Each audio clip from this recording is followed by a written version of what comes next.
আসসালামু আলাইকুম। এটা হলো নোয়াখালী চৌমনি বাজারের চিত্র। খুব জঘন্যতম একটা অবস্থা।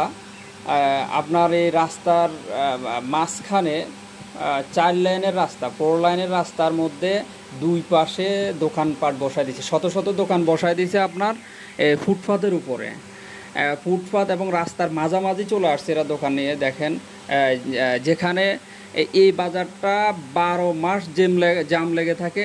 সম্পূর্ণ সর্বোচ্চ রাস্তার জায়গাটা 1 থেকে 1.5 মিনিট হবে পথ।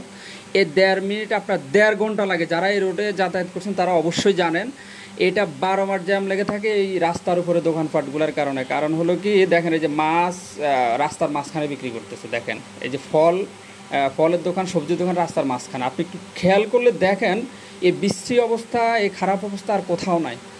মানে আপনি এরকম জঘন্যতম অবস্থা আর কোথাও নাই। এই দোকানগুলো বসায় দেওয়ার সুযোগ সুবিধা করে দিছে কারা? এটার সাথে কারা সম্পৃক্ত, কারা জড়িত এটার সাথে?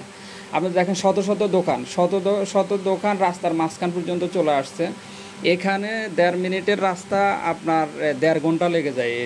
দীর্ঘ একবারে 12 মাস এই জায়গাটা জ্যাম লেগে থাকে। মানুষ অসুস্থ রোগী যেতে পারে না, অ্যাম্বুলেন্স যেতে পারে না, জরুরি কোনো অফিসে যেতে পারে না, জরুরি কোনো কাজ করতে পারে না।